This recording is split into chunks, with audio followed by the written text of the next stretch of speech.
সম্মানিত আশিক রাসূল সাল্লাল্লাহু আলাইহি ওয়াসাল্লাম, আপনারা আশেপাশে ঘোরাফেরা না করে অতি তাড়াতাড়ি মল্লিক বাড়ি দরবার শরীফ চলে আসুন।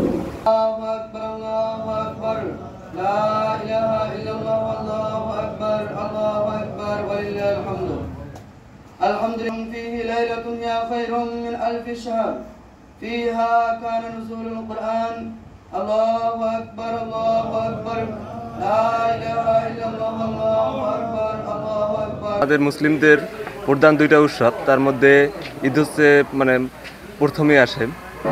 আর ঈদের নামাজ পড়তে পারে আলহামদুলিল্লাহ খুব ভালোই লাগছে। পৃথিবীর যে কোনো প্রান্তে চাঁদ দেখা গেলেই আর কি ঈদ অনুষ্ঠিত হয়। তো আমরা সেই ক্ষেত্রে আর কি সৌদি আরবের সাথে মিল রেখেই ঈদ করি, প্রতি বছরই এটা করি এবং আসলে এটা আমাদের কাছে খুবই আনন্দদায়ক যে আমরা সৌদির সাথে মিল রেখে ঈদ করতে পারতেছি। যে পৃথিবীর কোনো স্থানে যদি চাঁদ দেখা যায়, সমস্ত জায়গায় চাঁদ দেখা, রোজা রাখা ফরজ এবং ঈদ করা ফরজ। এই অনুযায়ী ইমাম আজম আবু হানিফা রহমতুল্লাহির এই অনুসারে আমরা দীর্ঘ 250 থেকে 300 বছর যাবৎ সৌদি আরবের সাথে মিল রেখে রোজা এবং ঈদ পালন করি।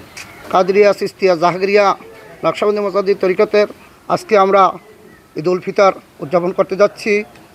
প্রতি বছরের ন্যায় সৌদি আরবের সাথে আমরা চাঁদ দেখা গেলে সৌদি আরবে আমরা ঈদ উদযাপন করি। অতএব এবছরও আমরা কালকে চাঁদ দেখা গেছে শুনিয়া আমরা আজকে ঈদ উদযাপন করতেছি। অতএব এই ঈদ উদযাপন আমরা পবিত্রভাবে প্রতি বছরই পালন করি। আমরা এই জাহাগিরিয়া তরিকতের সমস্ত আশিকান বৃন্দ এখানে একত্রিত হয়ে প্রতি বছর ঈদ উল ফিতর এবং ঈদ উল আজহার নামাজ আদায় করে।